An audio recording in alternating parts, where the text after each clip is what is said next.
After returning from North Carolina, the benefactor decided he was not going to fund the investigation anymore. For the second time. Here we go again. This case was stressful enough without having to worry about funding and turning the investigation on and off. This was not what I signed up for. I made it clear at the beginning I would take the case if we kept going until we couldn't go any further or the case was solved. I needed to go back to Ohio and interview Brad Von Bargen's roommates and 4 people that were at Katelyn's townhouse approximately 24 hours prior to her disappearance that had not been interviewed by the police. That was now on hold. So, while waiting for the benefactor to come around, I continued on my own. I was still waiting for more evidence, which would come soon enough. You're listening to Gone at 21, Katelyn Markham's death investigation.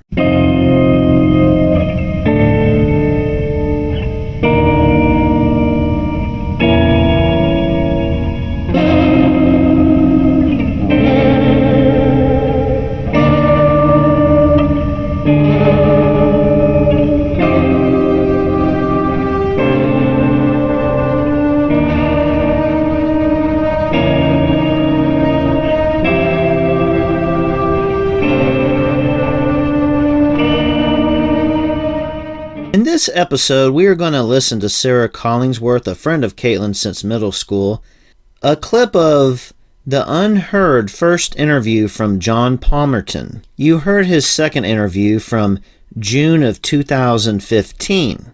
This interview was from February 2015, and I haven't played it for you. You will hear John's thoughts on 2 individuals you have already heard about. We will also hear from John Carter's stepsister, Megan Meadows.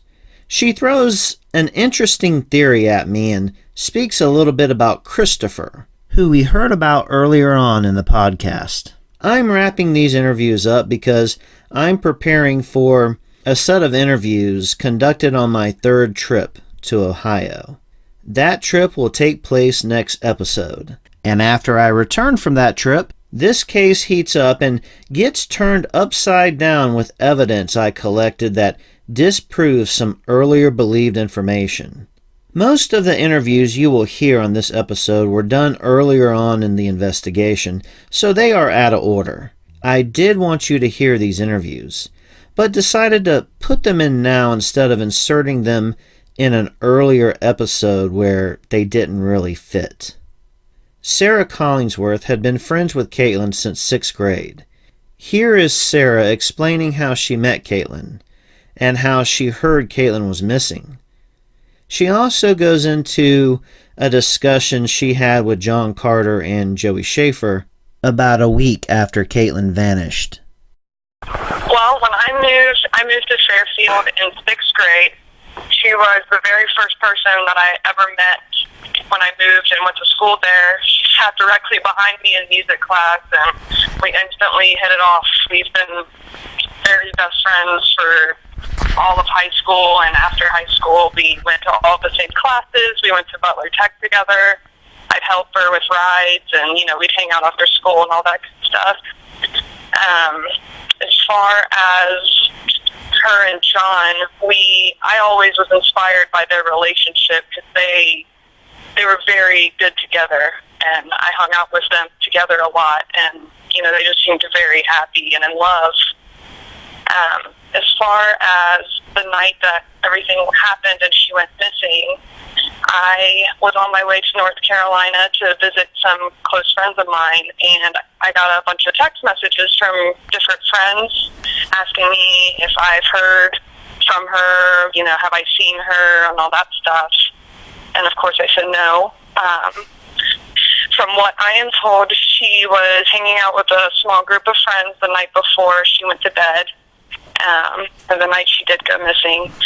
And I know she was with John Carter, and I know that Joe Schaefer was there as well. I know that they were getting together, and about 11:45 to midnight, I know that she usually goes to bed because she has multiple jobs and goes to school and all that. And then I know that she was texting John throughout the night, which did all the time. She'd always send him pictures and things like that. And then the next day, I know that's when I was getting all the alerts asking where she was. And I know that John was so worried by about 7 o'clock, I believe, he went over to her apartment, and that's when he walked in and noticed that everything except her and her phone was missing. And, it's just been an ongoing battle ever since then. I mean, nothing has been found or anything until her remains were found, but there's still no cell phone, no evidence at her apartment, no nothing. We spent those following weeks, searching in all different places, parks, and everywhere around the Fairfield area. And, I mean, that's pretty much the gist of it, other than going to different, we did, celebrations of her life and things like that at Harvard Park, and I spoke at her funeral as well. It's just been a very heart-wrenching experience. Who is Joey Schaefer? What kind of person is he? He's a really good guy. I know that he was in the Army at some point in his life.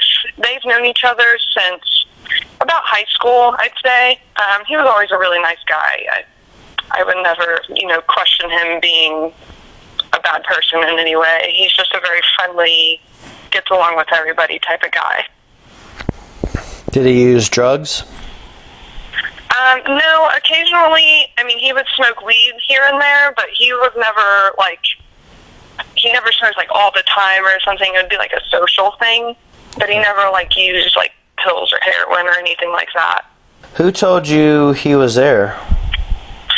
The night, it was maybe a week or so after, me, John, and Joe were, hanging out talking about everything, and I know that one of them were telling me about that night and that he was there. So it was either John or Joe himself told me. And so, do you know what time he was supposed to be there? That I do not know, because I was not there. Okay. Everybody left when she went to bed around the 11:45 area. Okay. So he was still there, and he left before she went to bed? Correct. She never had anybody really stay at her house. Even John didn't stay there that often. She kind of did her own thing, being responsible, getting to her jobs and all that. Sarah was mixed up on Joey Schaefer. There is no evidence he was at Katelyn's house that last night. Joey was at the get-together where John burned Katelyn's documents. Joey was at work prior to going to the get-together. This interview obviously took place before I spoke to Joey. My interview with Joey Schaefer will take place in December of 2015. Sarah had also mentioned she was on her way to North Carolina the day Katelyn went missing. According to one of Sarah's Facebook posts, she was leaving Ohio at 1:06 a.m. on August 14, 2011. Her post simply said, "See ya, Ohio," which tells me she was in Ohio in the late evening hours of August 13th, 2011. The last night Katelyn Markham was seen alive. Is there anything else that you know about that night or the weeks following that you think is somewhat strange or suspicious or anything like that? The only thing it really gets me is that there's just been absolutely nothing, no traces, anything like that. I think it's really weird that her remains were found in that dump area, the dump site in Indiana. I was told that I had coworkers that lived in that area at the time, and they said that nobody knows of this area unless you are from that area in Indiana, which I thought that was pretty weird. Yeah. But other than that, it's just, it's just weird that there's absolutely no evidence, no nothing. I've never heard of these kind of things. Any other friends that you might be suspicious of, not that they killed her or anything like that, but that they're just kind of strange people and you have questions in your mind about them? Not really, honestly. like, really, like, people that she was friends with for a long time. As far as she told, me or any of her other close friends, she just, that nothing really, like, strange. I've always said to myself that if it was somebody that we know, it would have to be, like, an accident or something like that, and they freaked out. That's, like, the only thing I can think of. And because this is the first time I've heard Joey Schaefer was there that night. Did you know Brad Von Bargen? I'm not sure, honestly. If I saw his picture, I probably would, but that name does not ring a bell. I guess she used to work with him at Panera Bread. That's how they met. Okay. I used to help her close down Panera, and I'd hang out in there with her, but I didn't know a bunch of people there. Sarah has publicly defended John Carter. In fact, when I made reference to some of his contradictory statements, Sarah said, "This has got to stop. Let the man grieve in peace." This may not be a direct quote because Sarah deleted her comments just minutes after she posted them. One other note about Sarah and John Carter. Just recently, both have posted on their Facebook pages that they are in a relationship with each other. So, John is now going out with one of Katelyn's best friends. Not that he hadn't tried before. Remember Ashley Griggs and Amber Morgan's interviews? John Palmerton is one of John Carter's very good friends, and the two live pretty close to each other in the same neighborhood. Palmerton said he knew Carter for 17 years, back in 2015. So today, it would be closer to 19 years. I asked John Palmerton if there was anyone in the inner circle that he would be suspicious of, or that he deemed somewhat shady. Here's John's response. The first people that come to mind that they're hanging out with around that time would have been Heather Hapney and Ryan Isaacs. Okay. And, like, I don't know, like, during that period and before then, like, there's some amount of just ill will between me and them, mainly because they're using heroin and stealing from people and just, I don't know, doing a lot of things that I don't agree with. And for the most part, we just kind of ignored each other, but there's a couple incidents between us here and there of, one person talking bad about the other. And so on. There's, like Katelyn and a couple other of the mutual friends, had made attempts to try and make us friends again. And basically I flat out refused to because I just don't want to associate with someone that I know is actively using heroin. Right. Especially when they're living out of a van with a small child. Right. So, I mean, like, and during that time, there's actually things I heard about, like, the reason that there was, ill will from the get-go between us is because they had gone stolen an Xbox from Heather's ex over a pack of cigarettes. And this was when Xbox was still relatively new system, a couple $100. So, right. They went and stole that because Heather was pissed about a pack of cigarettes that he took. And I had informed him that, hey, they're right here and they have your Xbox. And that's kind of what started things. I knew what was going on. I knew where they were. So I just let them know, like, hey, they've got your crap and they're right here. And basically he kind of just showed up where they were located at. And, when they wanted to know how he found out, I basically ended up telling them, like, hey, it was me. And that's kind of what started the ill will in the first place. Who was the ex? Who was the ex-boyfriend? Scott. I'm trying to remember his last name. Like, I hung out with the guy a couple times, but not like real close. Like, and that's not anything too weird. His first name's Scott. Like, I know either my brother or a couple, there's a couple other people that are like closely tied in friends that I know that would probably know what his last name is. Okay. But yeah, it was Heather Daphne's ex that is also the father of her first child. Okay. So she was mad about cigarettes, and they went and stole his Xbox. Yeah. Keep in mind, John Palmerton made these comments prior to Ryan Isaacs taking his polygraph. It was also prior to anyone except for law enforcement knowing what Heather's results were. The last part kind of tells you the mentality of Heather and Ryan back in 2011 with the theft of an Xbox. Megan Meadows is John Carter's stepsister. John and Karen Winkler both say Megan didn't hang out with John and Katelyn very often, and questions if she knows anything of real substance. But I received a Facebook message stream where she questions John's role. I did feel the need to speak with her. So the first, what I know about Katelyn's case is that she went missing on August 21st of 2011. Now, Megan was obviously off on the date. And then I know my brother went over there that the Sunday evening looking for her. And I mean, I just remember it was Sunday and people were calling me and saying, "Do you know where Katelyn is? Do you know where Katelyn is?" I said, "I have no idea." So that's the first time I ever knew that she was missing.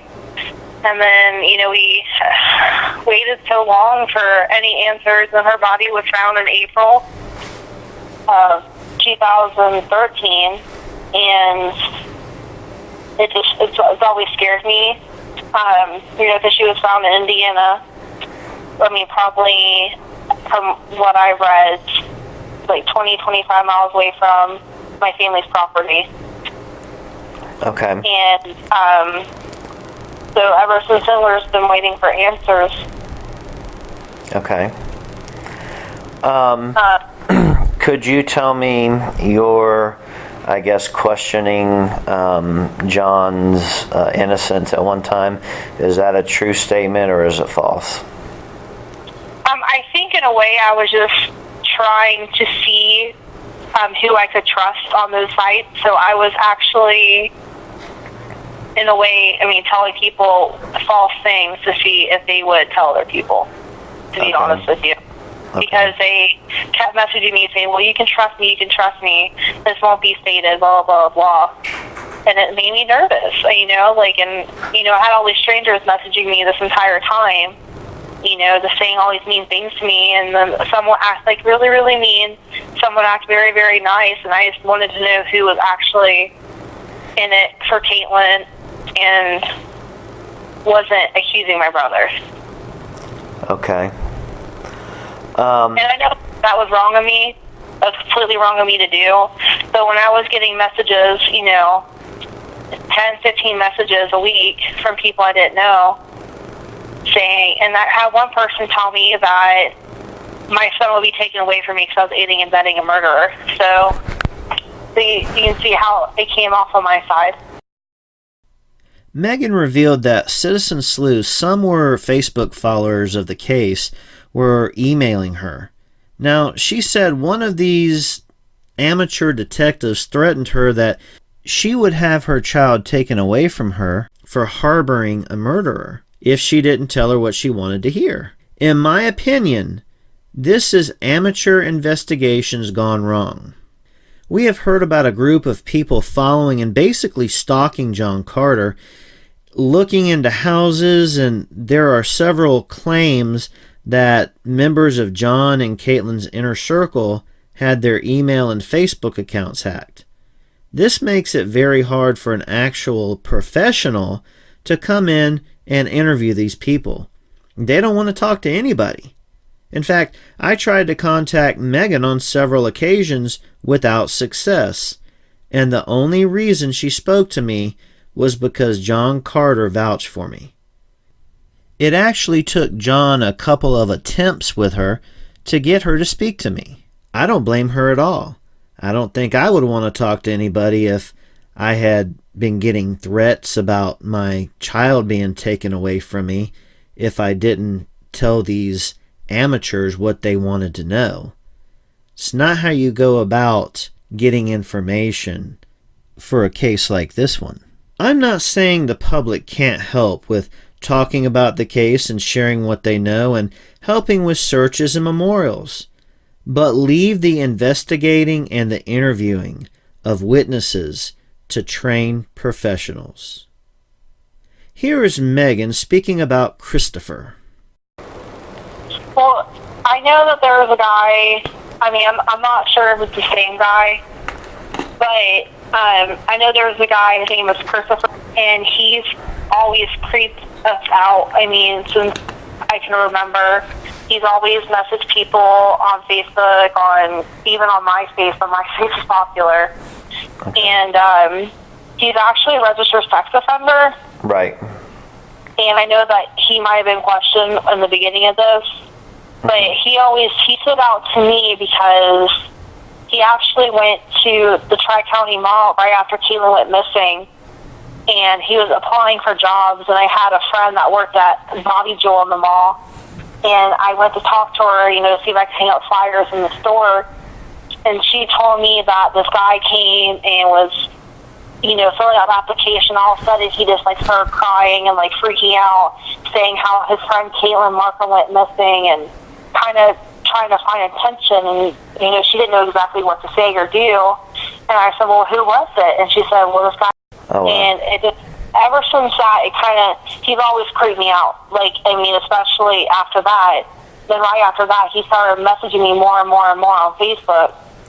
And, under fake profiles. And he's always just creeped me out. He's always given me that feeling, Megan, how long after Katelyn went missing did he message you or go into the mall to apply for a job? It was less than a week. When she went missing Sunday, that's the first day that we really found out. So I had to be by Wednesday. Wait a second. I lived an hour and a half away. I'm sorry. I was told this guy was in jail when she went missing. That he was in jail? Yeah. I thought that he went to jail after she went missing. That's what I thought, because he was messaging me. So I thought that right after she went missing, maybe because I thought it was against his probation for to be online talking or something, because he was a registered sex offender. Do you still have those messages that he sent you? I can check. I had to make a new Facebook after I had all those people messaging me. So I made a new Facebook after Katelyn's body was found. Okay. But I can, I'll look for them and I'll get them to you. I can find out. I don't know exactly I'll have to look. Yeah, I could probably find it. Okay. Yeah, just get those to me if you could. And we'll go from there. Megan was right. As I mentioned earlier in the podcast, Christopher's records from the clerk of the court showed he was not in jail at the time of Katelyn's disappearance. He was violated afterwards. Megan gives her theory on what she thinks happened to Katelyn. What, in your opinion, what's your take on it? I always thought that someone kidnapped her for human trafficking. And I know that sounds insane because we live in Ohio, but when I worked at a med spa, I had a lady, and she was telling me how Ohio is actually very, very high in human trafficking for women. Mm-hmm. And because she was like an advocate for this program or something, and she would travel across the United States to educate people on it. But anyways, so in my mind, that's what it was. That's how I saw it, because, the police always said that there was no evidence of a break-in or anything, or there was no, there was no reason for it to be anything else. And I was like, someone who did this knew what they were doing if there's no evidence that was left behind. So in my mind, that's what it always was. I thought someone kidnapped her. She was a young woman, beautiful, hilarious, talented, and she, basically lived alone in that townhouse. So, Right. I mean, people saw, this young woman's by herself. When asked about strange people or occurrences at the time of Katelyn's disappearance, Megan responds by saying, I think everything was strange, so no one knew how to act. Okay. People just weren't being themselves anymore. Yeah. What bothered me the most when this happened is that there's people who were crying for attention over it, who were just wanting to be on the news, and I feel like it deterred people actually investigating it. Because there were these women and, men, and they wanted to be the face of Katelyn, basically, Right. And I just feel like that gave a lot of false readings or statements on behalf of the investigation. Just amazes me just the women who, I just remember specifically there was a group of women, and they were they wanted to be in control of every single thing for Katelyn, and they didn't even know her. Megan gives her final thoughts about the case. I just hope that they find out what happened. Okay. It's not fair because it's Katelyn. You introduced Katelyn and John, didn't you? I did, yeah. Okay. I told him, I said, there's this really cool girl over here. You come over and meet her. And then, 6 years later, they're engaged, Yeah. Just it's not fair because Katelyn is literally the most beautiful, selfless person I ever met. That concludes this episode of Gone at 21, Katelyn Markham's death investigation. Folks, we are still in the fact-finding portion of this investigation. Once I obtain information that will give an exact timeline, then and only then can I put the pieces together. And yes, that information comes. But just like I had to be, you have to be patient too. And as time goes on, the more and more people I talk to and the more times they talk to me, I'm sure I will be getting stories that don't match with the timeline and also conflicting stories. The more information I get with interviews, the better I will be at breaking this case down when that time comes. And it is coming. Please like and subscribe if you're listening on iTunes. Don't forget to rate and review. You may notice I have changed the icon logo for the podcast. I want people to see Katelyn's face as we go through this investigation, especially those who know what happened to her or may have had a hand in it. You want to listen to the podcast? That's fine, but you have to look at her face. Until next time, I'm Jay Ryan. Take care.